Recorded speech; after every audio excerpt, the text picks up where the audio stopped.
And again, welcome back. Now, the attacks on Gaza have drawn public outrage right across the globe, but there's been mixed reaction from the world's leaders. In the United States, a spokesman for the National Security Council backed Israel. He said the country had a right to defend its people from attacks by Hamas. Meanwhile, in South America, the Venezuelan president, Hugo Chavez, called Washington's statement shocking and went on to describe Israel's actions as criminal.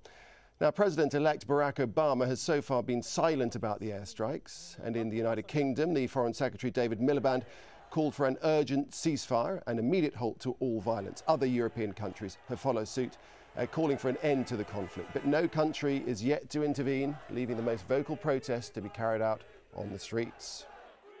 We can either sit back and do nothing and watch Palestinians get slaughtered by the Israelis, or we can show this government in this country, who, by the way, have asked Hamas to stop but not asked the Israelis, that we have not forgotten the Palestinians. Well, we're still joined by our guests in Damascus, Dr. Samer Al-Taki, in Toronto, Robert Fisk, and joining us now from Washington is Joshua Muravchik, author and scholar at the American Enterprise Institute. And Mr. Muravchik, I'd like to start with you. Why do you think there's been such a muted international response to the bombardment of Gaza? Well, I think that anyone who is seeing this in a fair-minded way understands that Israel is doing something it has to do in self-defense, that Israel withdrew from Gaza 4 years ago, and that since then thousands of rockets have been fired from Gaza into Israeli civilian areas, and that any country in the world which had a neighbor that was making itself a launching base for shooting rockets into its territory would use military force to suppress that. But forgive me for interrupting, but many people are struggling to understand rights, both legally and morally. This equation: 20 dead Israelis in something like 8 years, 300 plus Palestinians dead in just a matter of days, less than that. That just doesn't work out, does it? Well, the numbers are meaningless. The point is who commits the aggression. This is a pure aggression by the Palestinians and pure self-defense by the Israelis. The numbers game is really absurd. I mean, in World War II, the number of German and Japanese casualties was much greater than the number of American casualties. But we were fighting a war of self-defense. We had been attacked. Israel's been attacked, and it's fighting in self-defense. The numbers game is completely meaningless. Okay, let me bring in Robert Fisk there. The numbers are meaningless. What do you say to that? No, they're not. That's complete nonsense. Look, if there were 313 Israelis dead in the last 3 days, but only 20 Palestinians dead in the last 8 years, believe me, Joshua would not be speaking as he speaks today. And that is a fact. The truth of this matter is that Palestinians don't matter when they die. It's not a fact. It's 67 of them happen to be your Palestinians. ill-informed opinion. Palestinian sisters. You didn't get interrupted by me, Joshua. Please don't interrupt me. I also have a right to speak. You have a right, but I have an equal right. So please don't interrupt me when I'm speaking. Do you understand that? I just want to say... Yes, but I didn't put words in your mouth. I didn't put words in your mouth. Mr. Muravchik, you said what I would say. Let me just intervene here, gentlemen, just for a second. Mr. Muravchik, even in Toronto we have free speech. Can I finish speaking, please? This is ridiculous. Robert Fisk, please go ahead. Thank you very much. Look, we've got here a major humanitarian disaster. It is about numbers. It's very much the exchange rate for dead is terrible. 2 versus 300. We don't want anybody dead. If you bomb with 60 aircraft on a small area with 1.5 million people, you're going to kill lots of civilians. And that is a criminal responsibility, just as Hamas has a criminal responsibility, whatever the figures of those they've killed, even if it was much larger. It's a criminal responsibility of Hamas, and it's a criminal responsibility of Israel. One more thing. What country would not do what Israel did? Look, the IRA fired missiles and rockets over the Irish border at British police stations in Northern Ireland. Did the Royal Air Force bomb Ireland? Did it kill 300 Irish people? No. So why does Israel do what it does? So that is the point, isn't it, Mr. Muravchik, that this is actually a disproportionate response?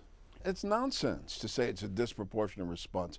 What should Israel do? Fire 20, 60, 80 missiles into Gaza every day. Count the number of missiles that have been fired from Gaza into Israel and fire back the same number. Look, here's the main point.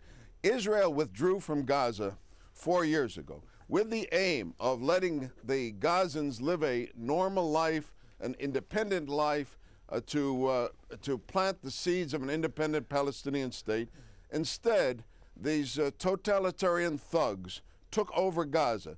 They threw other Palestinians off of roofs and out windows. They are murderous, blood-soaked individuals, these Hamas people, and they've made Gaza. They don't want to build a state in Gaza. They have only one purpose, which is to destroy Israel, which they say over and over again. They have introduced a dictatorship over their own people so that people cannot live a normal life, because Gaza is simply a launching pad for their eternal war to destroy Israel. Okay, I'd just like to bring in instead Dr. of building Al-Taki. any kind of economy there, I'd just like to bring in Dr. Al-Taki there. Forgive me for interrupting. We don't have a great deal of time, so we just need to broaden it out a little bit. It's true to say, Dr. Al-Taki, that Hamas have earned the silence of much of the world over these attacks, because despite consistent warnings, they did not even attempt to extend the ceasefire. No, the problem here is that, first of all, Israel failed to show the necessary will regarding the agreement that had been signed with it by the Palestinians. Look how it treated Yasser Arafat. They just sieged him, and really, now I can tell you that the Arabs are completely desperate. They are completely disappointed about any real deal with Israel. So Israel is occupying the lands of the others. This is not, even if it withdrew from Gaza, it is sieging it and strangulating it. No ship can go to the ports of Gaza. So at the end of the game, it is still occupying Gaza, strangulating it. And this, the reaction now is that mainly not about the rockets. The problem is about mainly the siege, where Israel is sieging Gaza and suffocating it to a point where there is no way to control the reaction of the Palestinian people. Second, I would like to remind that Hamas itself had been elected by the Palestinian people, regardless of the Palestinian, disagreement between the different factions. But at the end of the game, it is also the responsibility of the international community, which refused to dialogue with Hamas, which refused to accept the results of the one of the best elections that happened in the Arab world since more than 20 years. Okay, so, let me just bring in. Let me bring in Robert Fisk there. Responsibility of the international community, part of which is the new U.S. president, of course, who's coming very shortly, Barack Obama. It's quite a problem for him to inherit, isn't it? Yeah, well, he's keeping his claws clean, isn't he, by saying absolutely nothing. It might be quite interesting to hear what he actually thinks, because I imagine, being a very intelligent guy, he's figured the Middle East out. But I don't think there'd be any change if he was in power. I don't think the administration is going to alter its policy towards Israel, because basically US policy in the Middle East and Israeli policy is indistinguishable, as we've seen from the US State Department spokesman this morning. And it's pretty much the same with Gordon Brown as it was with Blair. He's hobbling along saying virtually the same thing that the Americans are saying. What we need are all the outside powers saying, enough of this nonsense, you've got to talk to each other. I can promise, for example, Joshua, when he's talking about Hamas as being blood-soaked thugs, a not inaccurate description. That's exactly what the Israelis said about the PLO, and they ended up talking to them. They once described Mahmoud Abbas as that, and they ended up talking to them. And I'll make a bet with you, within a year or two, Israel will be talking to Hamas. So, Mr. Muravchik, will you take that bet? I think it's possible, but here's the key point that Mr. Fisk omitted. When we had the Oslo Accords, it included an Israeli recognition of the PLO and PLO recognition of Israel, so that at that point there was this breakthrough. Israel has said, and certainly the United States has said, in terms of the question of talking to Hamas, that we will talk to Hamas, but Hamas must accept Israel's existence and must accept the peace process. That's the starting point. As long as Hamas continues in the position that it will never accept Israel, that its goal is to see the utter destruction of Israel, then there's nothing to talk about. The moment that Hamas will do what the PLO did, then I think it is possible that Israel and Hamas will sit down together, that the United States will talk to Hamas. That would be a whole different ballgame. Okay, I'd just like to leave the final thought with Dr. Al-Taki. Sir, where do you think this is heading now?